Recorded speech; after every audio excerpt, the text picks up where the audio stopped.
Okay, so we're back here with another rapid game in our series. Start with the move pawn to e4 this time. So pawn to g6, the pawn to d4. Okay, so this is the line of the modern. So we have a couple of options here. We can go knight c3, we can go knight f3. Let's choose the move knight to f3. That's what I tend to prefer. And after the move pawn to d6, I quite like this line with the move bishop to c4. Okay, so knight to c6. So his idea is maybe to play the bishop out, or maybe to play pawn to e5. Okay, let's just castle first and see what happens. If bishop to g4 here, then we have the move bishop takes f7 and this sort of common trap with the move knight to g5, picking up the pawn. So most likely what he'll do is play knight f6 first. Yep. And now we should follow either with, can play queen e2 or maybe rook e1. I don't want to put my knight on c3 because I want to keep the option of perhaps playing pawn to c3 instead. Now if I go rook to e1, does he have knight takes e4? Rook takes e4 and maybe pawn to d5. This is an idea that black can play to sort of temporarily give up the piece but then win it back, and he wins a really strong bishop afterwards. So I might go queen e2 just to stop this. If takes, go queen takes. Okay, so black is castled. Okay, so if I play h3 here to stop bishop g4, black is most likely going to play the move pawn to e5. If I play the move pawn to e5 right away, hitting the knight, then pawn takes, the knight will most likely have to move somewhere like d5. But then I have the move rook to d1, which could be very strong. And I also have, after this pawn push, I can push it further up the board to e6, which is also very strong. So let's do that.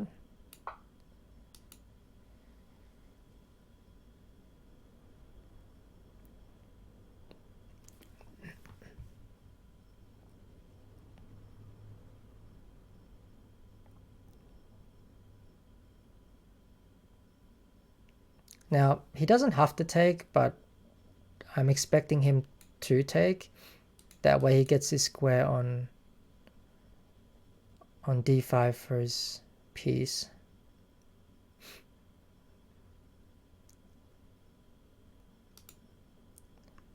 But yeah, he doesn't have to take. He could play knight to d7, but then I play pawn to e6.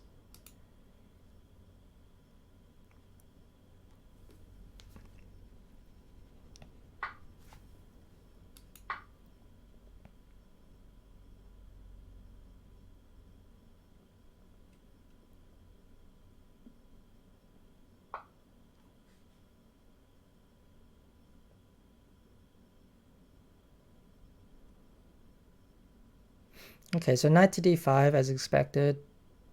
So we can play the move rook to d1. This is by far the most natural move, and I don't see anything wrong with it. So let's just pin the knight. e6, okay. But at least now we sort of forced the bishop to be blocked out of the game. So I'm relatively happy here.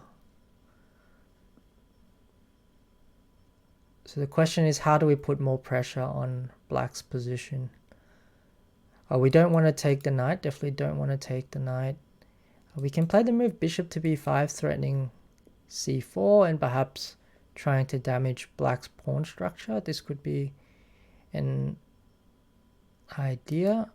Where is the black queen going to go? Most likely it's going to go to e7. So if the queen goes to e7 and then c5, that could be, I guess, slightly annoying. I'm also not interested in winning the pawn. I'll just point out that bishop g5, let's say queen e8, I don't really want to take this pawn because then that would free up the light squared bishop to come into the game. So what I want to do is keep pressure on black's position and also keep this bishop locked up behind the pawn chain if I can.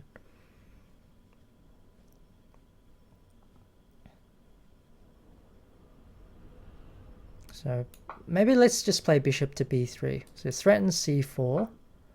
Then we play the move pawn to c4. And then perhaps we follow through with knight c3, bring the bishop into the game somewhere, and maybe we have threats of like knight e4, knight b5, these sort of ideas. So this pawn on e5 is very strong. It's sort of anchoring our whole position in the center, also keeping this bishop locked in. So yeah, make sure you don't get tempted by sort of taking pawns like that, especially if they free up your opponent's pieces. It's much better to keep them locked in. I'm not too worried about this light squared bishop either, so if he wants to go for my light squared bishop, that's fine, because at the moment the light squared bishop is not really attacking anything. I think it's more going to be on the dark squares. That's probably where the attack's going to come. So I'm thinking something like bishop g5, knight e4, putting a piece into f6 one day, queen e3, something like this.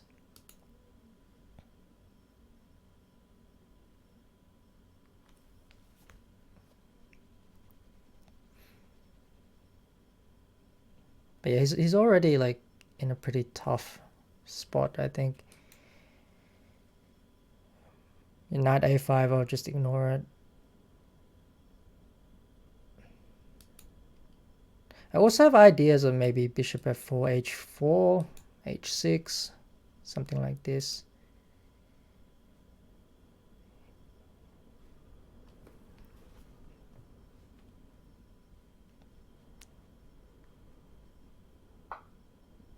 Okay, so he goes pawn to a5. That was not what I was expecting, but it makes sense. But it doesn't really affect us on the king side at all, so I can continue our attack on the king side. The question is, do we want to slow down the attack on the queen side? So is there any advantage of playing pawn to a3 and putting our bishop here? Or I'll be happy to just put the bishop on c2 when it gets chased.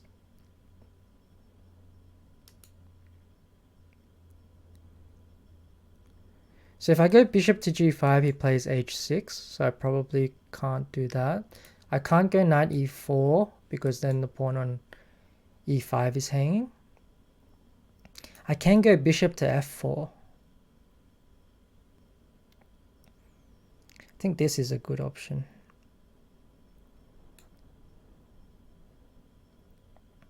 Followed by maybe knight e4 and knight f6.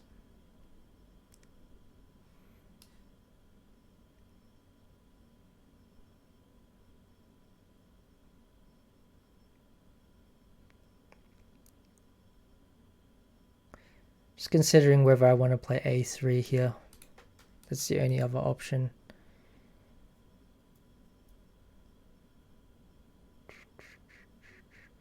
Okay, I'm just going to ignore it for now. Play bishop f4. Unless he plays a4, a3.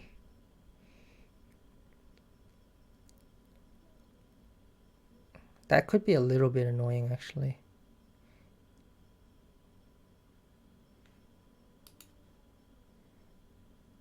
So maybe I should stop it. It's probably better.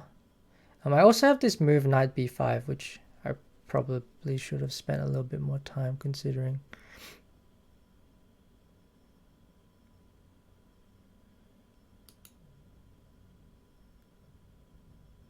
Okay, now I'm thinking I should play a3 or a4 just to stop this, because I don't want to allow this attack to go through. Okay, we'll play a3. If a4, I drop the bishop back to one of these squares.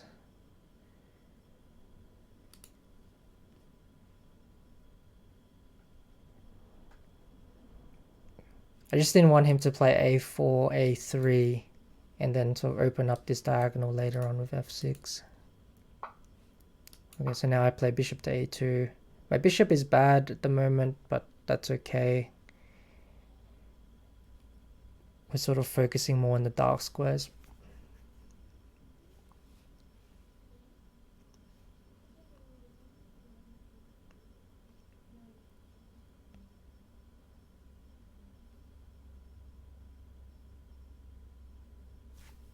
So rook a5, I play knight b5.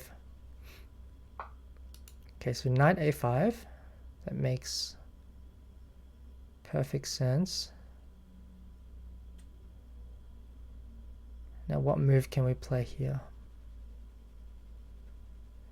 Well, he's moved his knight away from the e5 square, so I definitely can play knight e4 now.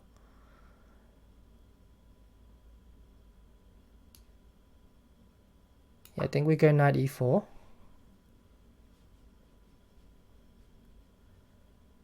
Now we're heading towards the f6 square.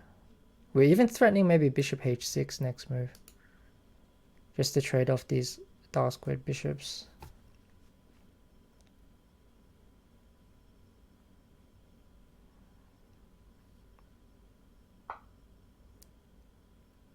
Queen to c6, yep. Okay, so I can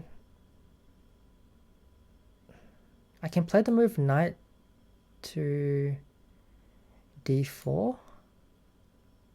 I can even play the move bishop to h6 here.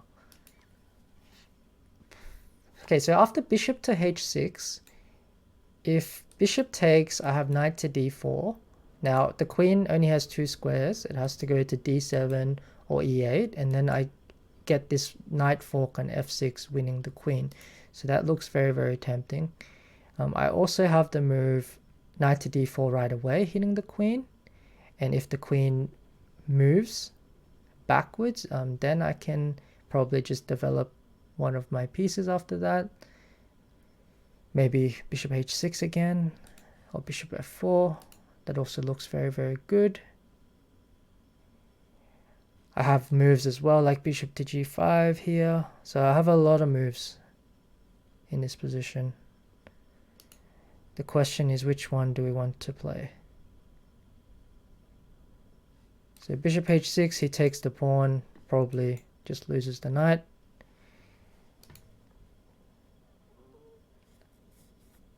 I don't think bishop h6 is the best move, but it looks very, very tempting.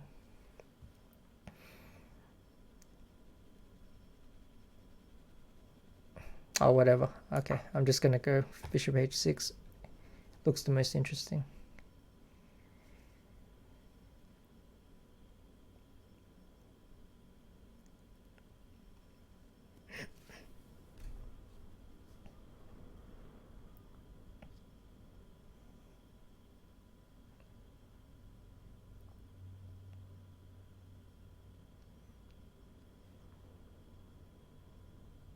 Okay, so now I want to take the bishop, or I want to play knight f6.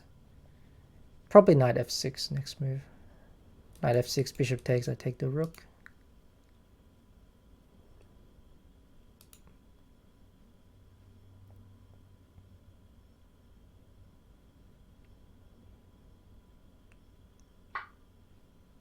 Okay, so he took it. Okay, so now we play the move knight here. So now we're winning the queen, but he's going to get two pieces for the queen. But I think it shouldn't be enough. The two pieces shouldn't be enough for the queen. So we definitely should be better if he goes for it, which I think he has to.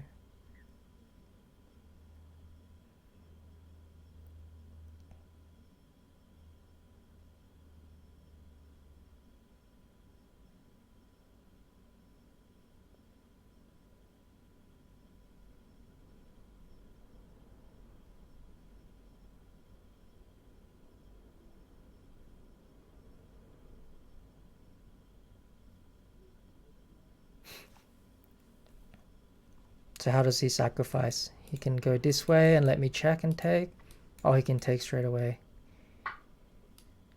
So he takes straight away. Then he probably will go knight takes. And then I go queen e2. What do we do after that?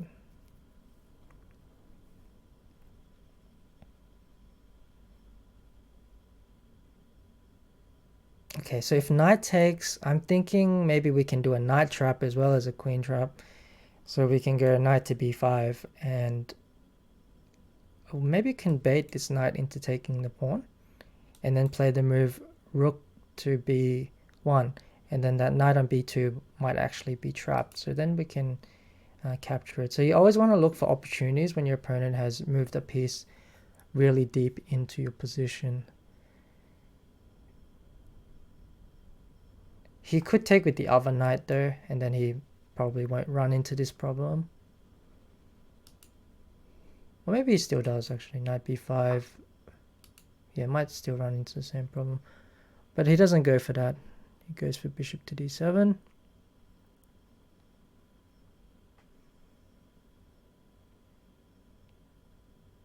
Okay, so now if I go pawn to c5, where does the knight go? It doesn't have too many squares.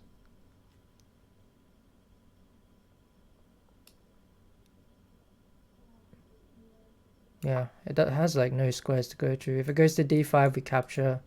If it goes to c4, I play queen e2. Defending the e pawn, attacking the knight on c4. And doesn't have too many squares to go after that. I can also maybe take and then take here on b7. So it goes for knight d5, but this is a pawn sacrifice, which I think we're happy to take. Now we can maybe play e6.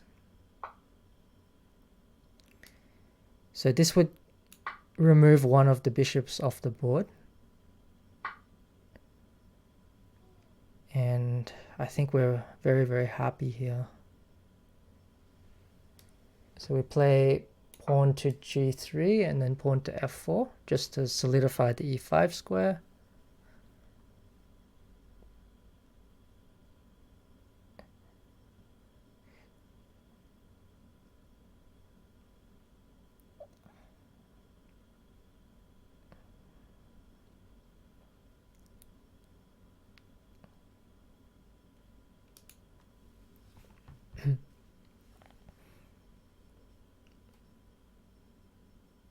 So you still want to be a little bit careful when your opponent has a lot of pieces, but here I think we should be fine after f4. There's not too much counterplay left for black.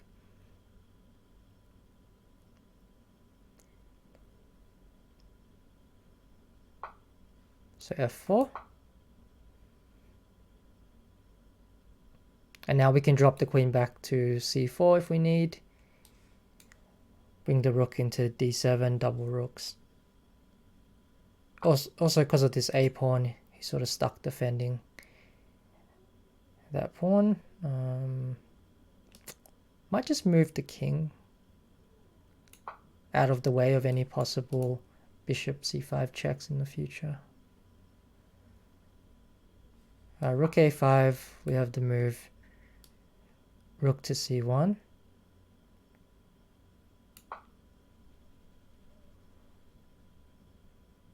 If it goes rook here, you can even sack your queen. It's probably completely unnecessary though.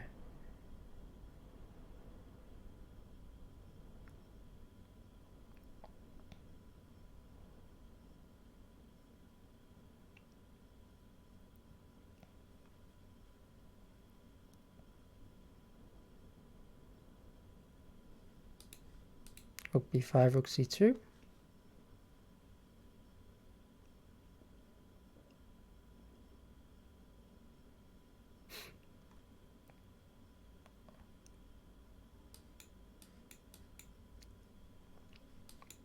Take on b7. Rook d8. Probably just take.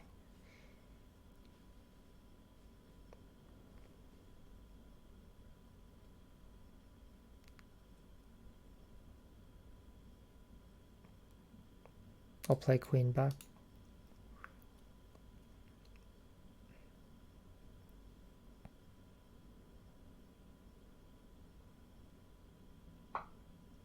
Okay, so rook. Yes, it wants me to go rook c2.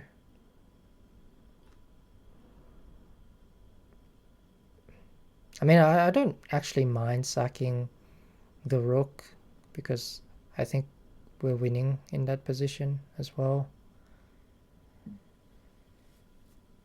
Not sure if it's necessary though, but yeah, okay, rook c2. If rook across,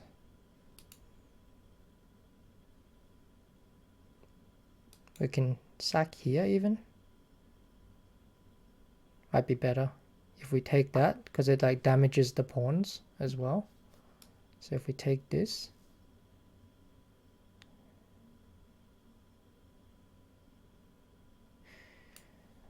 okay, wait, see if we really need to do this. Here knight d4 might be a bit of a pain. Take. Okay, let's just take here. I think the simplification is fine for us. It's also like relatively easy to win after you simplify, I think. So I want to go for the a pawn because then I get the passed a pawn. I can always win the c pawns later.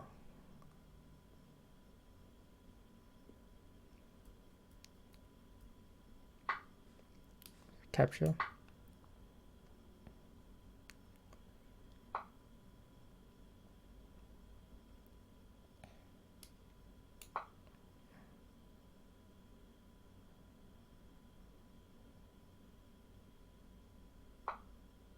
Okay, so now the rook can't really move, so we'll just move the king up.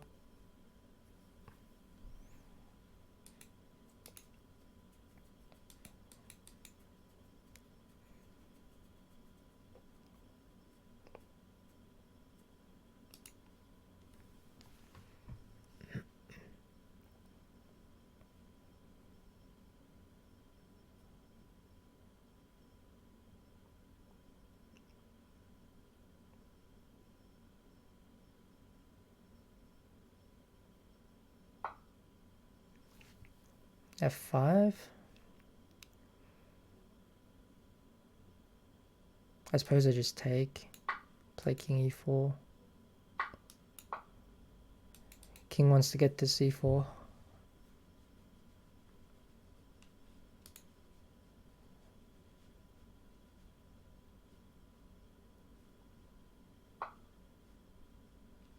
Now I can go king d5.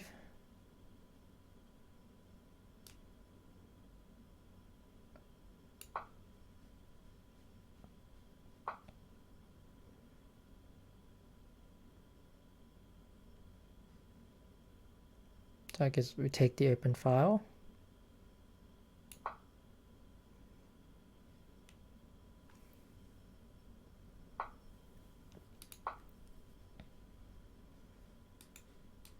H3.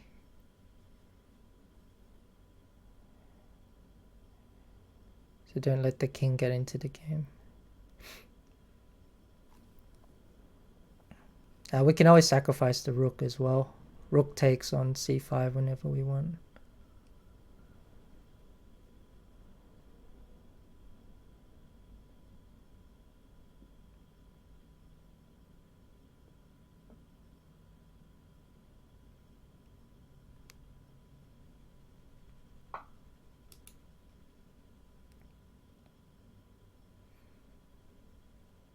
Okay, so what's the easiest way to win this position?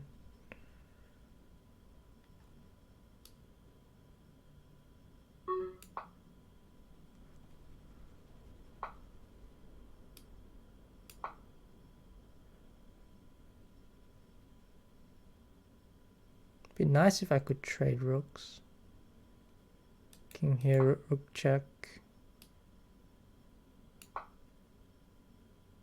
Can I play rook here? Force a rook trade? And bishop's completely dead. So I think I can just play this.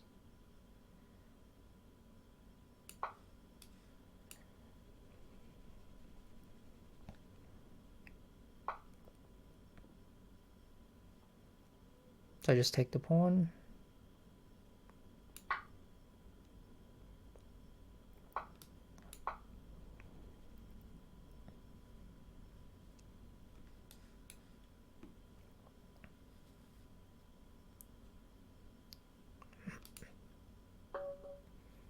Yeah, okay, so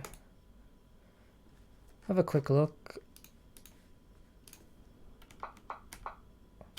So after this, knight c6, castles is fine. Here, queen e2 is fine. So yeah, I thought bishop g4 was the more critical move. After bishop g4, white would play like rook d1 or pawn to c3, but I think trading off these dark squared bishops, this light squared bishop is in black's favor, because I don't think this light squared bishop is particularly good in this type of pawn structure. After queen e2 castles, pawn to e5 is quite strong. Yeah, so white is doing really well here. Apparently knight d5 is a blunder, but already the position is quite tough, because if you have to go knight d7, e6 looks really, really strong. So you have to go knight here after this, e6. So what's the win here? So we try and go c4. So there's no straight up win, I think. It's just a very pleasant position for white. So yeah, we go c4, knight c3 is fine. Yeah, so maybe we didn't need to play a3 there. We could just ignored it, but our position is still fine. And here, knight e4, still okay. And yeah, I think bishop h6 is fine. And yeah, this was all fine. Yeah, and I think we were fine after that as well. Okay, so I hope you enjoyed this game. Thanks for watching, and I'll catch you on the next game.